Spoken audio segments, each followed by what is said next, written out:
Whoa, whoa, whoa, whoa, whoa, whoa, wake up with Wake.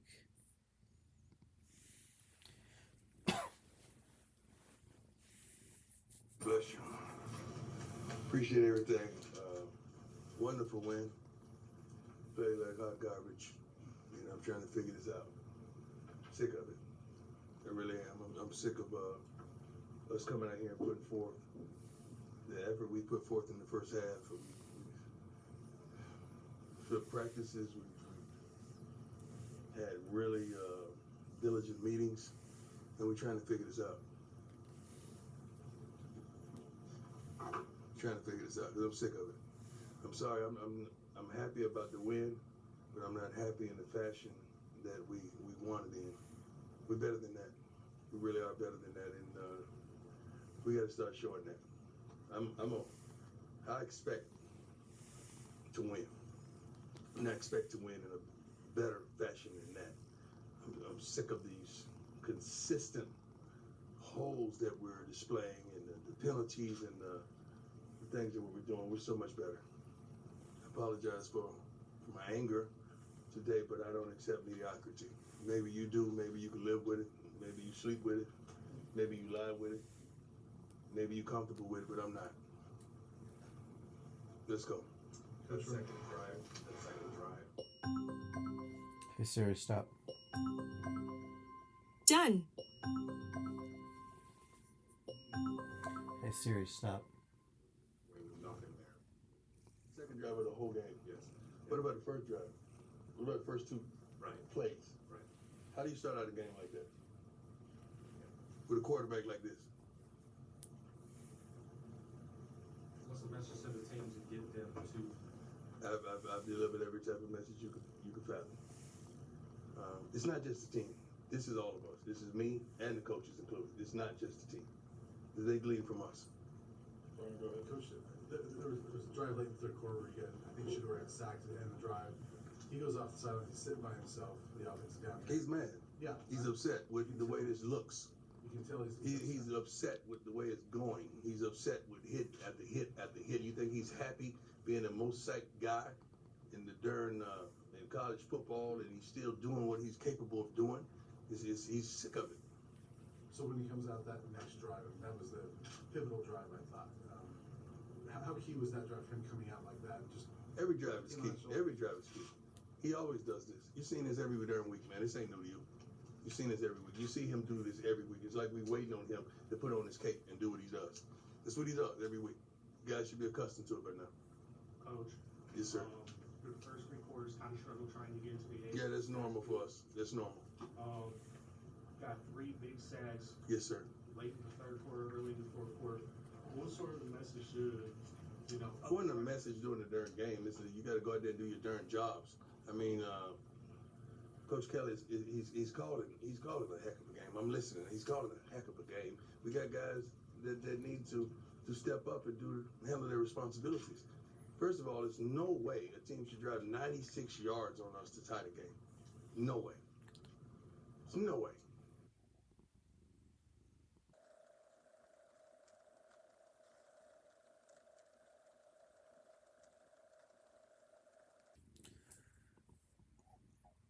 Rewind 30 seconds.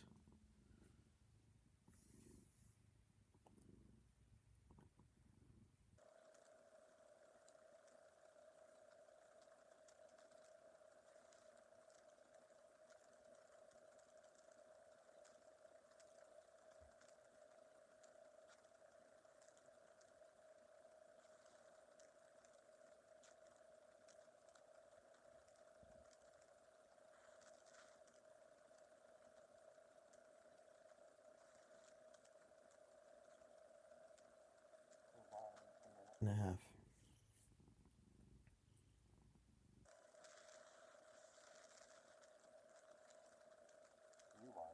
Minute and a half.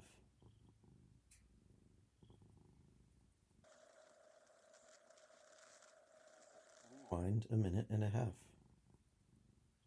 He's upset with the way this looks. He's upset with the way it's going. He's upset with hit after hit after hit. You think he's happy being the most sacked guy in the in college football and he's still doing what he's capable of doing. He's sick of it.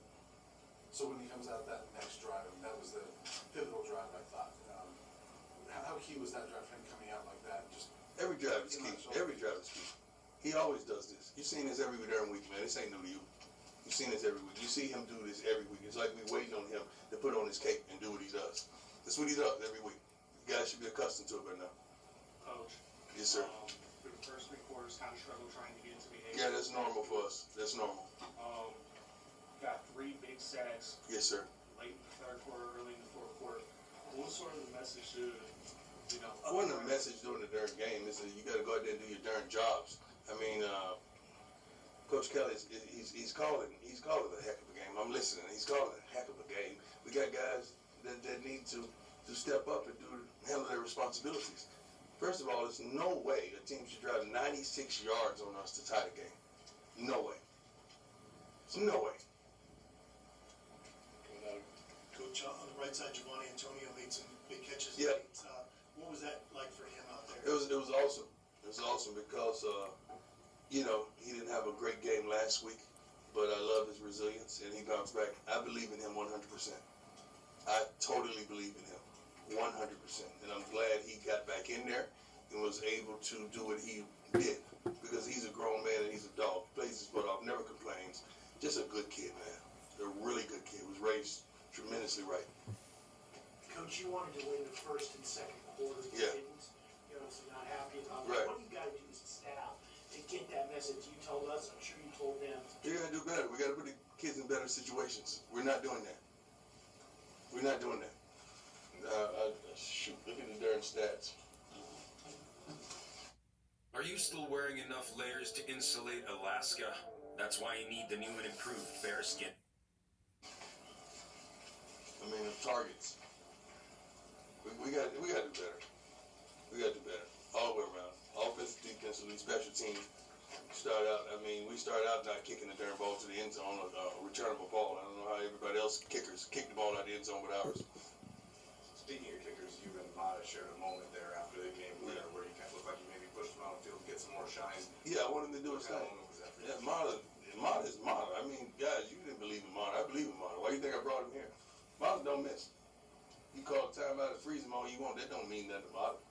Mata, that's who he is. And that's what he always says. When he went all walk over to him and give him a hug, he said, I don't miss. And I love it. So I told him to do your thing. Do your thing. Get your shine on. It's your moment, baby. Live it. That's what I told him.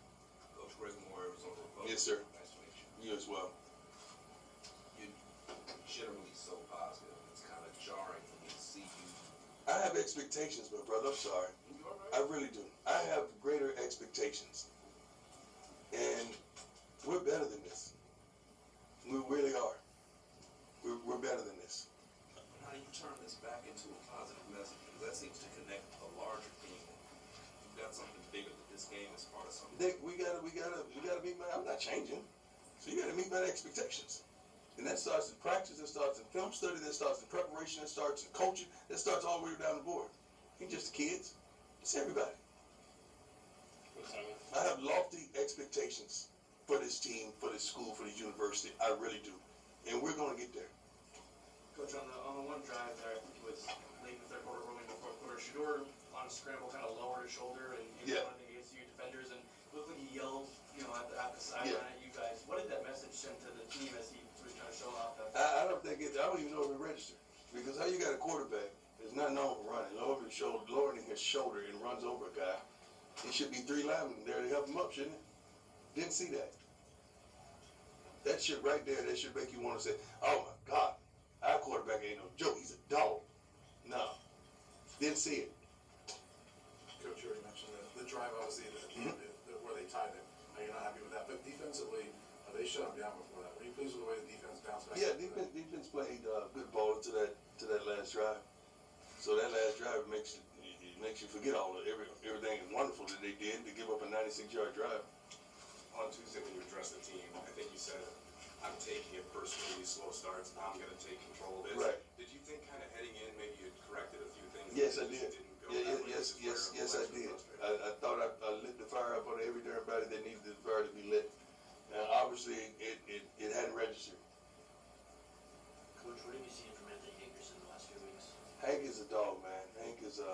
great kid, runs the ball hard, keeps his shoulder down. I wish he could have came over there to catch at the end. We wouldn't be maybe a different tone in his whole press conference.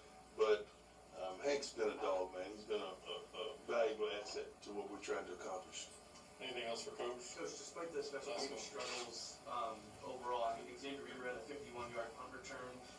Yeah. Can that be a spark for you guys on special teams wise, just getting a big play like that?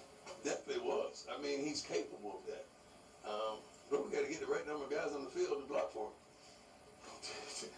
That's the stupid stuff that I'm sick of. So, we have the talent, man. We have some talented young men. We have some talented people inside this locker room. We just got to put it all together. And I'm sorry with my impatience. I don't have patience for too much in life. You ask my kids. All right, thanks, Coach. Appreciate you all. You all right, my brother? Thanks, Coach. Thank you. Thanks, Coach. Listen to your team.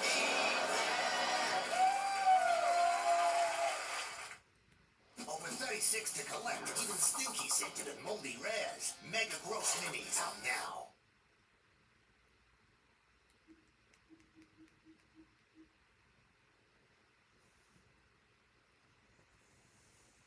I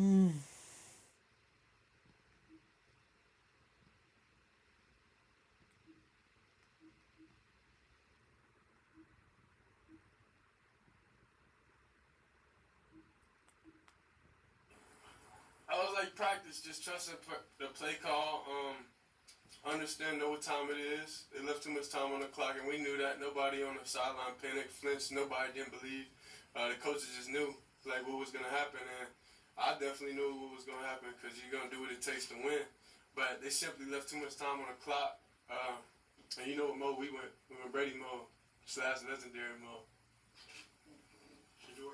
Giovanni Antonio with 5 catches late in the game. Did it just kind of feel like it was his time?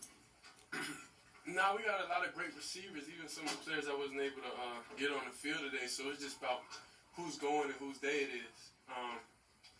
They rotate a lot, and we all know they're going to double team Xavier Weaver. That's to try to take him out the game. So it's just that next guy got to step up and be active on that backside.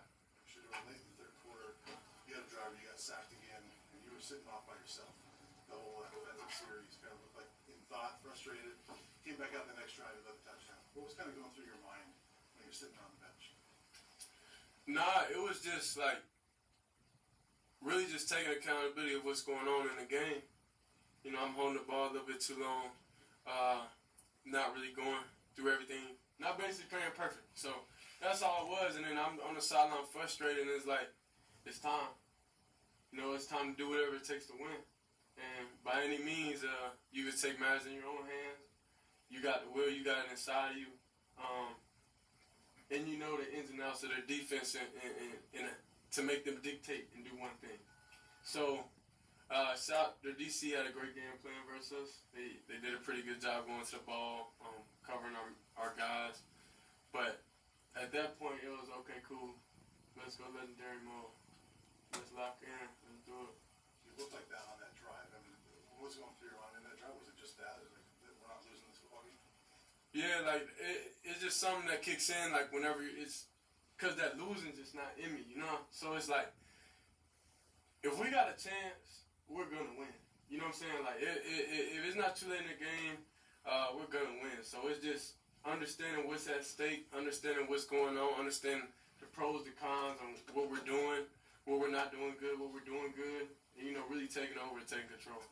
On that drive, you kind of were scrambling and you lowered your shoulder into one of the AFC defenders. Yeah. And after that, you kind of screamed, yelled at your guys on the sideline to kind of seem like get them fired up. What was kind of the message? Were you just trying to send on that play as you were kind of just, you know, lowering your shoulder in there, guy? Nah, it was really just because I feel like so me personally, my body language is chill. I'm not really a super hype guy.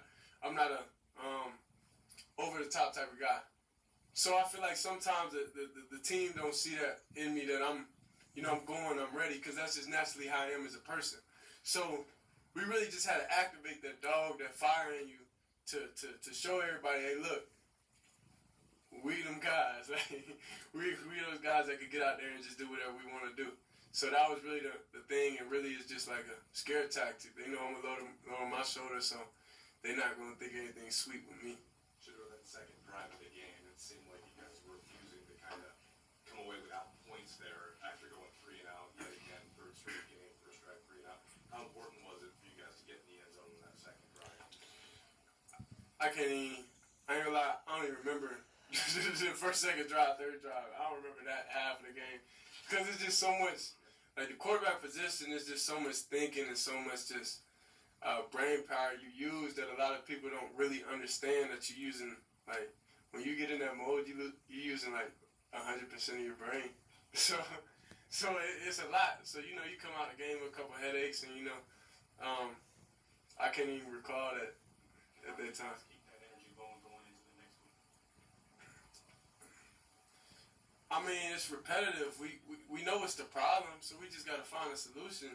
All 11 players got to do the right thing on each play. It can't be 10 players and one player not. So it's just something that I feel like us as players, we got to get together and put a stop to the badness that's going on, the slow starts. Because y'all knew when the game was close, we a second half team. Y'all already knew that. So I'm sure everybody that been above supporter, y'all knew the outcome of the game. But we just can't afford to keep doing that. Good teams come and it's going to catch up. So. Greg Moore, Arizona Republic. Congratulations on the win. Nice to meet you. Was there a message before the final drive from your father? He's a relentlessly positive guy. Was there something he said to you ahead of that last drive, or was there something that was maybe in your ear that he said throughout the week? Nah, it ain't. Pops don't even talk to me that much during the game. He lets me be me because I've been living with him my whole life, so it's like he can't tell me anything I haven't heard before. So it's really, I just looked down the sideline, just seeing everybody body language, the coaches and everybody, and they knew what time it was. So it was just like, it was a perfect time. Legendary. Perfect timing, man. New song coming out, man. Y'all subscribe. YouTube. Just toss, cuddle, and brush it off. Brush it off with Bounce Pet. This is the cloud hoodie from the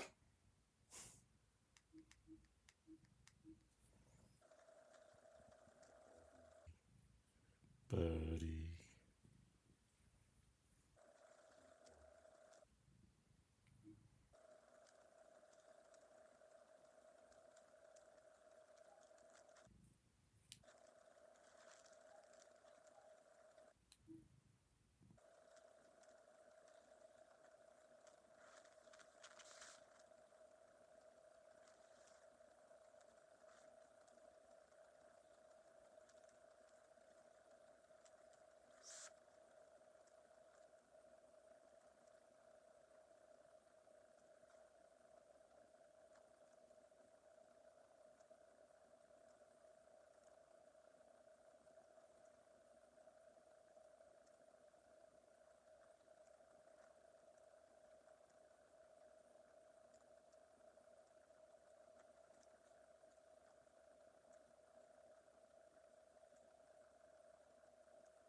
72-hour non-stop protection, tested to the limit and proven.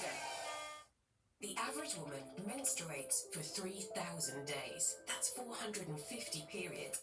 Emotion, we saw that they were actually making the brain worse. But 50% of that story isn't even the truth. People are reliving a miserable life they never even had just to excuse themselves from changing. You can't wait for your wealth to feel success. You can't wait for your new relationship to feel love. 95% of who we are by the age of 35 is programmed. Yeah, but there is a way to change. And so the model of change is breaking the habit of the old self and reinventing a new self. And if you teach people how to do that, in 7 days you can see very significant changes. So try this out as an experiment. First thing you have to do... Dr. Joe, you're someone that's constantly doing research and developing new ideas about the way humans are and the way the universe is. What are the beliefs in your head that you're too scared to share? Oh boy, I have a very strong belief that... Before this episode starts, I have a small favour to ask from you. Fast forward 1 minute. Of automatic, unconscious thoughts, behavior. Rewind 30 seconds. By the age of 35 is programmed. When I read that in your work, it kind of hit me like a ton of bricks, because I just turned 30. And if what you're saying there is true, without realising it, there's a puppet master that sits above me, that's calling the shots in a way that I don't think I've realised. Is that true? I think if we define a habit as a redundant set of automatic, unconscious thoughts, behaviors, and emotions that's acquired through repetition. The habit is when you've done something so many times that your body now knows how to do it better than your conscious mind. Then it's programmed subconsciously. So that when the body knows how to do it better than the conscious mind, then for the most part, the greatest habit we have to break is the habit of being ourselves, right? So there's a principle in neuroscience that says that nerve cells that fire together wire together.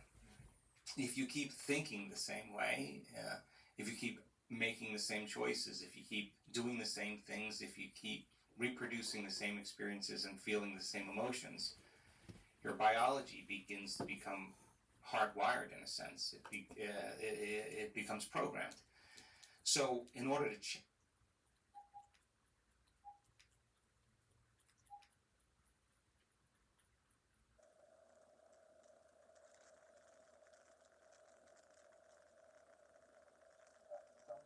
to arrive. Rewind 30 seconds.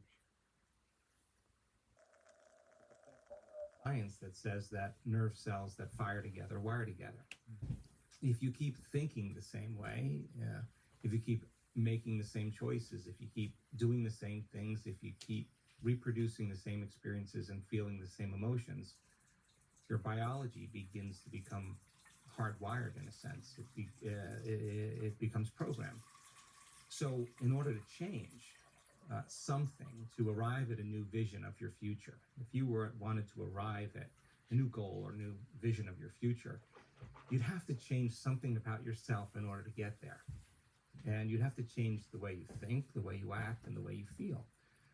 When you begin to become conscious of those unconscious thoughts, so conscious that you don't let them slip by your awareness unnoticed or unchecked by you. If you catch yourself speaking in a limited way, or you become conscious that you're behaving in a certain way, in a habit, and you can notice or pay attention to how you're feeling, then you're no longer the program. Now your consciousness observing the program, you're only unconscious when you're in the program, and so to change then is to become so... Rewind 30 seconds.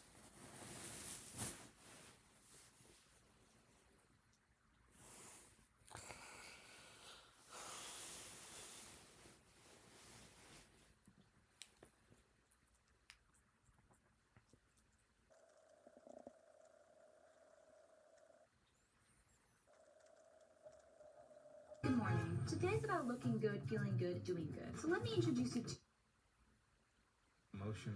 We saw that they were actually making the right... Fast forward 3 minutes. Of those unconscious thoughts, so conscious that you don't let them slip by your awareness unnoticed or unchecked by you. if you catch yourself speaking in a limited way, or you become conscious that you're behaving in a certain way, in a habit, and you can notice or pay attention to how you're feeling, then you're no longer the program. Now your consciousness observing the program, you're only unconscious when you're in the program. And so to change then is to become so conscious that you don't go unconscious again. And in a sense, that is consciousness that is really the puppet master that really decides who we want to be. I think the biggest problem is that people lose their free will to a set of programs. And so their body is basically programmed into a predictable future based on what they've done in the past. So to change that habituation takes an enormous amount of energy, an enormous amount of awareness. Why is this operating system, this program, useful? Because I look at everything the way that I do, and from doing this podcast and speaking to experts, I've stopped thinking that my body is against me, and I've started to realize that there's a reason for these things. There's a reason for the habits and patterns, and so why is this useful? Because it seems to be working against me in so many ways. Well, first of all, when we look closely at certain habits, whether you can ride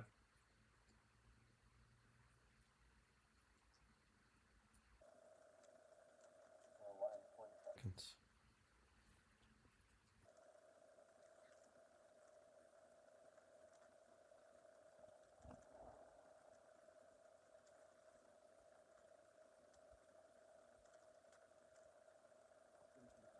Against me, and I've started to realize that there's a reason for these things. There's a reason for the habits and patterns, and so why is this useful? Because it seems to be working against me in so many ways. Well, first of all, when we look closely at certain habits, whether you can ride a bicycle, whether you can speak a language, whether you can snowboard, when you first learn any of those things, it takes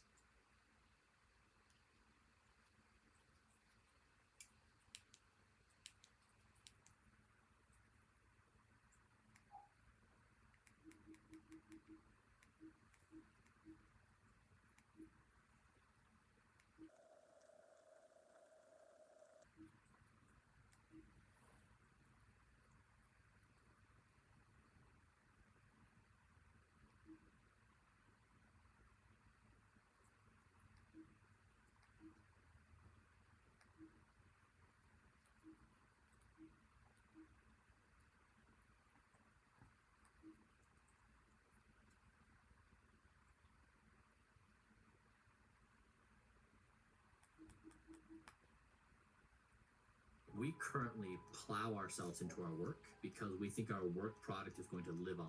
We accept to be martyrs for that process. So we will work late nights, we will be high stress, we will eat bad food because we contribute to this work thing which goes on, but we accept our demise. What if we were our own best work-life product? Flip it on its head. So we are no longer subservient to and martyrs for our technology. Our technology's only objective is to serve us and our own improvement. These little teeny shifts, like what would change the 21st century? We, our own best product of our entire lives, and we see ourselves in the future as better. In neither case do we accept decline or death. None of us. It's a societal standard. And then you take this thing like junk food, going to bed late, skipping exercise, like all these habits we do which accelerate our aging vanish because nobody wants to do it anymore because we have this future we look forward to. You talk about things that would just shift humanity. To me, that's it. That's where you put your finger on it. We currently plow ourselves into our work because we think our work